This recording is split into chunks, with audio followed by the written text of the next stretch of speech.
Hey, what's going on, everyone? Hope you're all doing good out there. Today, we're going to talk about something I know a lot of you have been waiting for. The Division 2's latest update, Year 7 Season 2.2. This patch just dropped, and honestly, a pretty exciting stuff to the game, especially if you've been missing that little spark that keeps you logging in every week. I've been checking out all the patch details, the new events, and the tweaks Massive has thrown in this time, and there's plenty to go through. So if you're wondering whether it's worth jumping back in or what's new to grind for, stick with me. I'm breaking it all down for you, nice and easy. So first off, let's talk about when this update actually landed. Servers went down for maintenance earlier today around 1 p.m. IST, which was about 9:30 in the morning for those in Europe. The usual downtime of around 5 hours gave the devs enough time to push this update live, and now we're officially in the new patch cycle. You can hop in right now, update your game, and check out everything we're about to talk about. Now let's start with the big one, the Halloween event. Yep, it's that time of the year again when the streets of DC and New York get a little creepier, the lighting feels a bit moodier, and the loot gets a festive twist.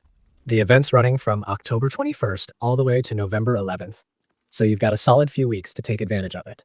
What makes this one special is the introduction of the Mini Warhounds. These little guys are scattered across the open world, and when you take them out, they'll drop Houndsman bounties. Each of those bounties can lead you into a fight that pays off with some really sweet rewards. And it's kind of a cool twist because instead of just hunting normal enemies, you're tracking these tiny but deadly bots, and it adds a fun layer of unpredictability to your world roaming. There's also a 7-day project chain that kicks off on October 28th. Every day you'll get a new project to complete, and if you stick with it for the full week, you'll walk away with some awesome stuff. We're talking about caches, exotic components, and even a new outfit called the Sinister Shade. This outfit fits the whole Halloween vibe perfectly. It's sleek, dark, and just the right amount of eerie. But that's not all. You'll also be able to earn a new named pistol called the Quickstep. Its talent, Sport Mode, gives you a 20% boost to movement speed when your pistol is unholstered, which might sound like a small detail, but in clutch moments, that little bit of speed can mean the difference between life and death, especially in PvP or while repositioning in missions. Oh, and before I forget, there are Twitch drops running alongside the event from October 21st to November 4. So if you like watching Division content creators on Twitch, make sure you link your Ubisoft and Twitch accounts. You'll get rewards just for tuning in. It's an easy way to grab some free loot while watching your favorite streamers tackle the new content. Now, one of the best additions with this update is something a lot of players have been asking for: targeted loot finally being added to Retaliation activities. That means if you're grinding the Retaliation missions or zones, you can actually focus on the gear or weapons you want. No more wasting time hoping RNG blesses you. Now you can plan your runs a bit more strategically. It's a simple change, but it makes a big difference for endgame players. The devs have also tweaked the Retaliation mission timers. Brooklyn Retaliation timers have been increased by 30 seconds, giving players a bit more breathing room during those intense objectives. And speaking of objectives, control points in Retaliation activities now give proper rewards: Season XP, Player XP, and materials. So, all that effort finally pays off the way it should have from the start. There were also a handful of bug fixes for things like hostage rescue events where the NPCs wouldn't respond properly, kill squads getting stuck, and retreat warnings not displaying correctly. Those little fixes might not sound flashy, but they make the game feel way smoother when you're out in the field. Now, for those of you who love messing around with your agent's look, and I know a lot of you do, there's some really nice quality of life changes on the Vanity side. Hoodies can now be worn with hats and even some of the larger masks like the hunter masks. It sounds small, but visually it makes a huge difference when you're trying to build that perfect outfit.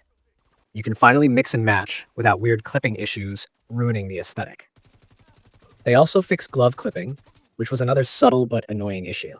It's the little things like that that make the character customization feel a lot more polished. Let's talk about the new micro events, because these are what keep the game feeling fresh between the big content drops. There are 2 coming up, and both look like they're going to be fun to play around with.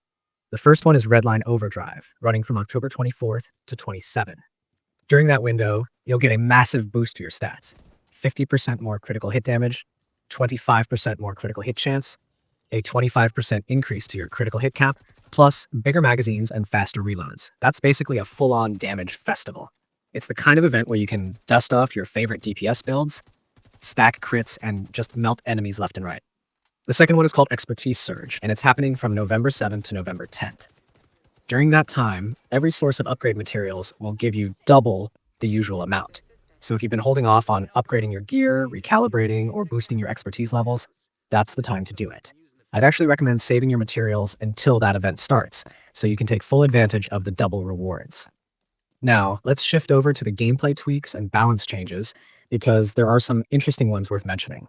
For instance, the throttle control talent got adjusted so that your stacks no longer disappear instantly when enemies stop being suppressed.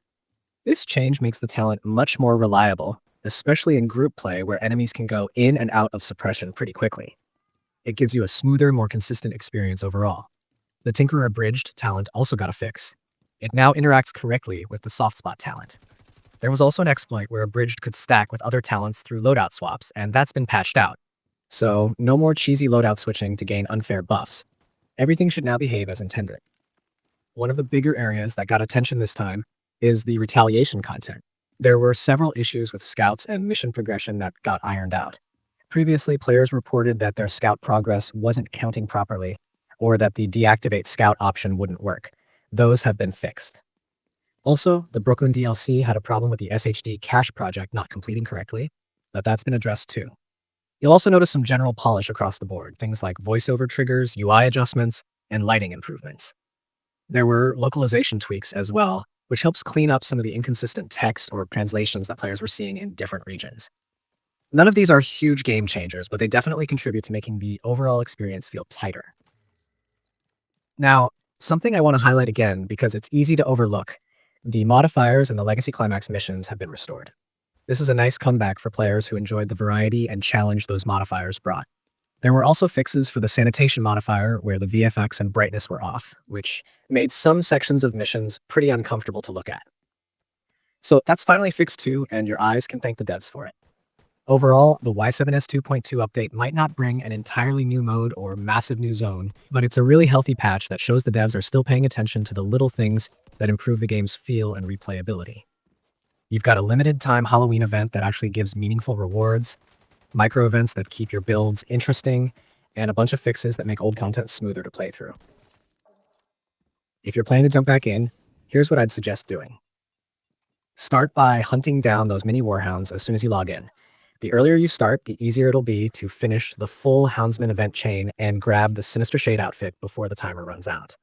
Once you've done that, plan your loadouts for the Redline Overdrive event. You'll want to lean heavily into crit damage and crit chance builds. Stuff like the Coyote's Mask, Contractor's Gloves, or a Glass Cannon chest piece are going to absolutely shred during that window. Then keep an eye on your materials. Try not to spend too many before November 7th.